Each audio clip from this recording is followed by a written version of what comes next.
Sir झुकता है गुरु ग्रंथ साहिब जी के चरणों में। गुरु साहिब जी ने हमें कर्म बिचने से भी बचा लिया है। हम सब गुरु कृपा की से अरदास में शामिल होते हैं तो वो कर्म नहीं भर पाता। आप पूछेंगे कैसे, तो बड़े ध्यान से सुनना। किसी ने किसी का बुरा कर दिया, किसी को धोखा दे दिया, किसी को बर्बाद कर दिया। गुरु को अरदास करनी है कि अगर हम गुरु को बोलेंगे कि आप भी उसका खराब कर दो, बुरा कर दो, वो भी सड़क पे आ जाए, उसका ऐसा आ जाए, उसका वैसा हो जाए। कई लोग ऐसा करते हैं गुस्से में। बाबा जी को प्रार्थना करते हैं कि वो मेरा बुरा किया तो आप भी मेरा बुरा करो। तो वो गुरु को अरदास करता है कि उसका भी बेड़ा रुड़ जाए। मगर जब अरदास में रहेगा तो आखिरी में जाते समय क्या होगा? नानक नार चढ़ती कला, तेरे भाणे सर्वदा भला। धन गुरु नानक जी अरदास कर रहा है कि उसका बुरा हो जाए, मगर अरदास के आखिरी में बाबा जी ने पंक्तियाँ ऐसी लिखी हैं कि आखिर में चाहे वो कितना भी बुरा क्यों ना हो सोचा हो या प्रार्थना किया हो, मगर सबका भला हो, चाहे उसमें दुश्मन भी हो चाहे दोस्त भी हो, जो उसका बुरा किया होगा उसका भी भला हो। इस बात को समझें। जब हम बीज बोते हैं उसका फल बीज नहीं है, बहुत बढ़ के मिलता है। ये कर्म सिद्धांत है, ये न्यूटन का लॉ है, एक्शन फिर रिएक्शन। ऐतिहासिक घटना है कि एक बादशाह था। बादशाह है,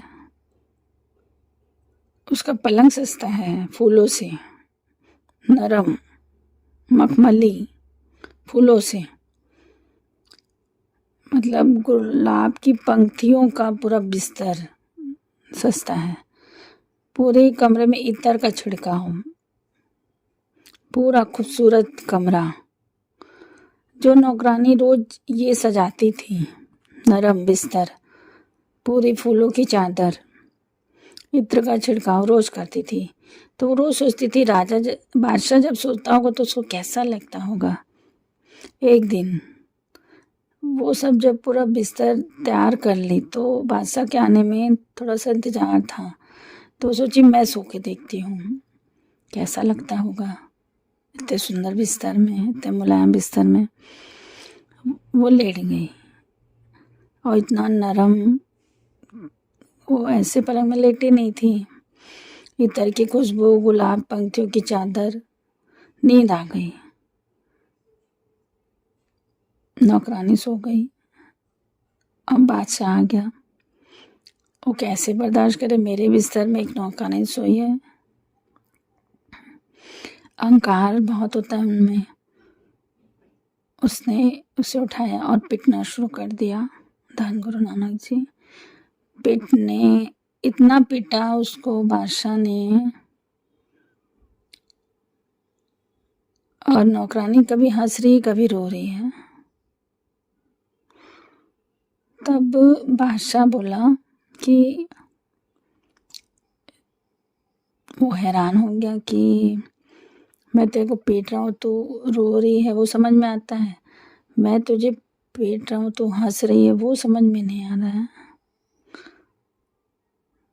तब नौकरानी कहने कि आप पीटो, आपका काम है, मुझसे भूल हुई है, पर हंसने की वजह मत पूछो। बादशाह ने कहा नहीं, मैं नहीं पीटता, मगर हंसने की वजह बताओ। कहने लगी बादशाह विचार करो, मैं रोज सोचती थी कि कैसा लगता होगा इस बिस्तर में सोने से। 2 मिनट में इस बिस्तर पर लेटी तो मुझे इतनी पिटाई मिली। तो रोज तुम इसमें सोते हो, रोज सोते हो, जमदूत तुम्हें कितना पिटेंगे ये सोच के मैं हंस रही हूँ। कैसा पलंग है जिसमें 2 मिनट सोने में इतनी पिटाई मिली। इतनी तकलीफ झेलनी पड़ती है, तुम रोज सोते हो, तुम्हें कितनी तकलीफ झेलनी पड़ेगी। धन गुरु नानक जी। वो बादशाह हैरान हो गया, उसे ज्ञान हो गया, वो चुप हो गया। इतिहास में लिखा है उसी वक्त उसने राजपाट छोड़ दिया और खुद जंगल में चला गया। हमें ये शिक्षा लेनी है इससे। बादशाह अपना जीवन पलट दिया, भगत बन गया। कैसे? कर्म सिद्धांत का ज्ञान हो गया। कर्म सिद्धांत का ज्ञान हो गया। 2 मिनट लेटने से इतनी पिटाई मिली। रोज मैं सोता हूँ, कभी मैं उसका शुक्राना अदा नहीं किया, खुदा का। रोज मखमली बिस्तर में सोता था, मैं कभी शुक्रिया अदा नहीं किया जिन्होंने मुझे ये सब दिया। मेरी भी पिटाई होगी। विचारने वाली बात यह है कि ये जो बादशाह के साथ जो हुआ हमारे साथ भी होता है। कहानी सिर्फ सुनने के लिए नहीं होती, ज्ञान इसमें होता है बहुत। वो ज्ञान हमको लेना है। इस कहानी के अंदर ज्ञान ये है कि कर्म सिद्धांत समझ में आ गया, उसका जीवन पलट गया। हमारे साथ ऐसे जीवन में बहुत सारी घटनाएं होती है, मगर हमारा जीवन क्यों नहीं पलटता? हम वैसे के वैसे ढीठ हैं, जैसे हैं वैसे ही रहेंगे। हमें बदलाव नहीं आता। धन गुरु नानक जी। अगर बदलाव लाना है, नित्यनेम संभालो, शुक्राना करो। बाबा नानक सिंह जी के वचन, जिसके पर जितनी कृपा, जितनी बाबा जी दाते दो, उतनी शुक्रिया अदा करो, उतनी शुक्राने में नित्यनेम बढ़ा दो, वरना तो लेखा देना पड़ेगा। धन गुरु नानक, धन गुरु नानक, धन गुरु नानक। जितनी पतंग ऊंची हो उतनी मजबूत डोर पकड़नी पड़ती है, वरना पतंग छूट जाती है। बाबा जी ने सब कुछ दिया है, मतलब सुख। तो नित नियम अगर उतने नहीं तो फिर वो पतंग की डोर आपके हाथ से छूट जाएगी। समझ सकते हो तो समझ लो। अपने नित नेम को दृढ़ करो, कर्म सिद्धांत को समझो। हम जो किसी के साथ करेंगे कई मतलब गुना हमको फल वापस मिलेगा। ऐसा हो नहीं सकता, जो हम बोए हैं वो हम काटेंगे नहीं। धन गुरु नानक जी। विवेकानंद जी कहते थे कि सोचने से पहले भी सोचो। सोचने से भी पहले सोचो। जो सोच रहे हो, जो मन में विचार आ गया, वहीं पे रोक दो। रोकने का एक ही तरीका है। मन विचार को रोकने के लिए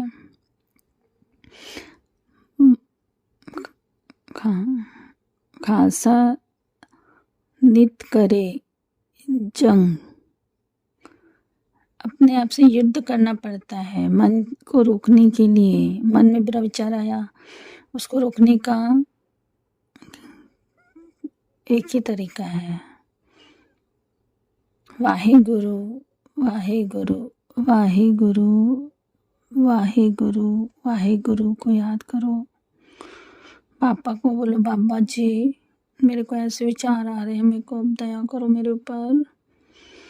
बाबा जी ने एक बहुत अच्छा रास्ता बताया। पातशाह कहते हैं, गुरु नानक पातशाह, कि आदमी का स्वभाव बुरे कर्म करके भूल जाता है, भूल जाते हैं, और जो नेक कर्म करते हैं वो एकदम रट्टा हुआ याद रहता है।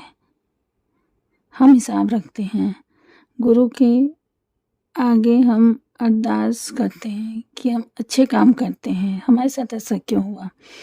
अपने बुरे काम को बाबा जी के आगे कोई नहीं बोलता। हम ये जरूर कहते हैं कि हम अच्छे काम करें, फिर ऐसा क्यों हुआ। अरे भाई, जो तुमने बुरे काम किए हैं उसको भी तो बता।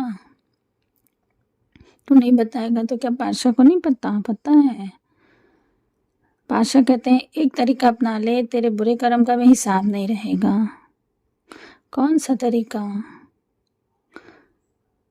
कर्म करत हुए नहीं कर्म, कर्म करत हुए नहीं कर्म, कर्म कर फल की इच्छा मत रख। वाणी इस बात को प्रमाणित करती है, जितने भी नेक कर्म तू करता है उसके पीछे फल की भावना मत रख। कर्म किया है तो वो लेखे में नहीं है, क्योंकि उसके पीछे भावना ये है कि उसे कुछ मिलेगा, कि सामने वाला खुश हो जाए, सामने वाले की तकलीफ दूर हो जाए। उसके बदले अगर मुझे कुछ ना चाहिए तो धन गुरु नानक कि इस वैष्णव का निर्मल धर्म, खाओ फल की इच्छा नहीं बाछे, बस वो बाबा जी के गुण गाते रहे, बस बाबा जी के गुण गाते रहे।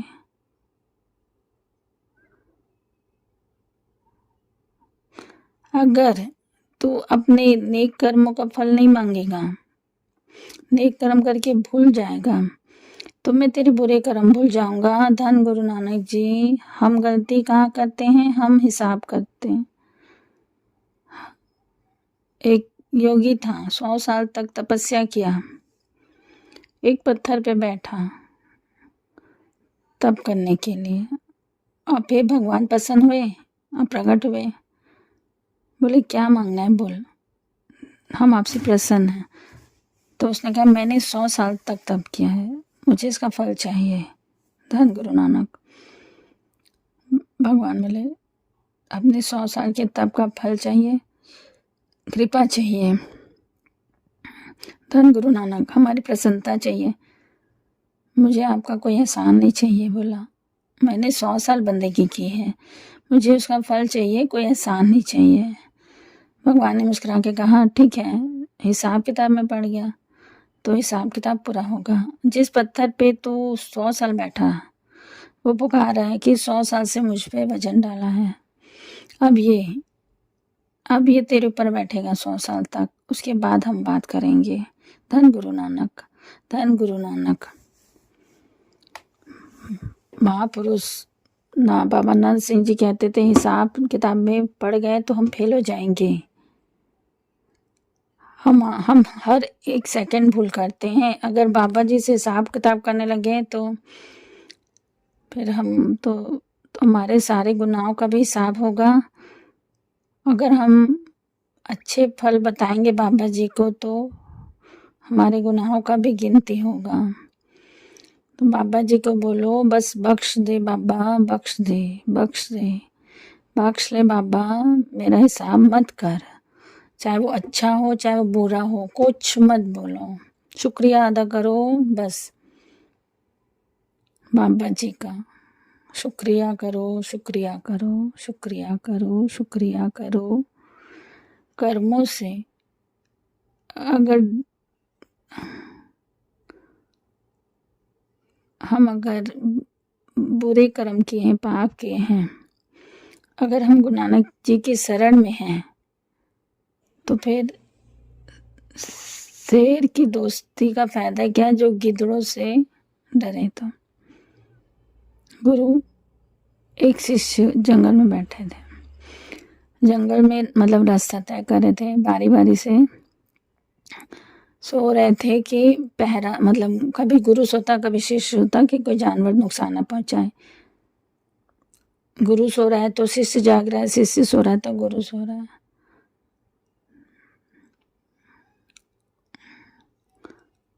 गुरु ने देखा कि एक सांप आ रहा है और शिष्य सोया हुआ है, तो गुरु ज्ञानी,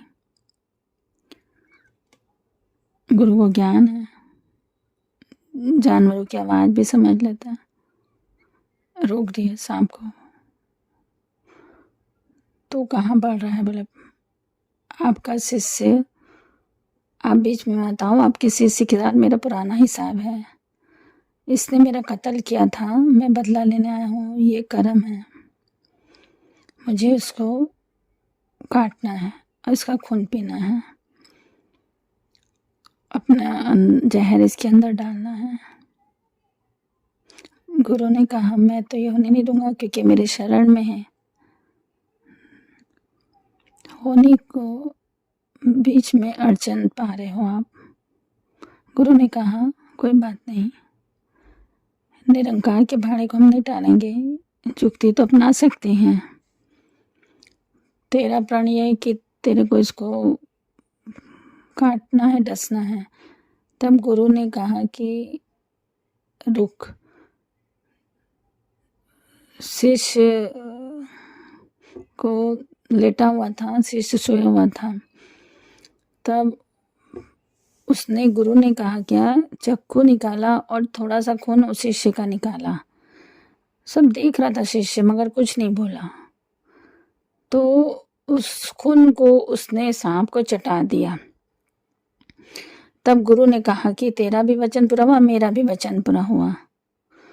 तो शिष्य, गुरु ने कहा, मैं तेरी छाती में चाकू लेके खड़ा कि मैं तेरा खून निकाल रहा हूँ, तो भी तो कुछ नहीं बोला। तो शिष्य ने बोला, आप मेरे गुरु हो, आपने मुझे जीवन दिया है, जीवन जीने की कला सिखाई है। आप मेरे अगर प्राण भी ले लोगे तो इसमें मेरा भला होगा। धन गुरु नानक। गुरु कहने लगे, इसी भरोसे से आज तू जीवित है, तेरी जान बच गई। मुझे धक्का दे देता तो सांप तेरे को काट लेता। धन गुरु नानक। तेरे को तेरे कर्म भुगतने पड़ते अगर तुम्हें पर भरोसा नहीं करता। इस बात को हम समझ, जिसकी शरण में हम हैं, सत्य वड्डा सत्य गुरु नानक, सत्य वड्डा सत्य गुरु नानक। हम पे, हमको अगर पूरा भरोसा है तो कर्मों से घबराने की जरूरत नहीं है, वो काट देगा। धन गुरु नानक। गुरु चाहे तो सूली का सूल कर दे। अगर इस पे भरोसा है तो शिकायत मत करो कि मेरे साथ ऐसा हो रहा है, क्योंकि मैं तो शरण में बैठी हूँ, तो जो होगा यही करेगा। जब ये कर रहा है तो मेरे कर्म काट रहा है, तो सूली के सूल कर रहा है, तो रोना धोना बंद करो, मत रो। जब बाबा जी के भरोसे हो तो रोना छोड़ दो, पूरा भरोसा रखो।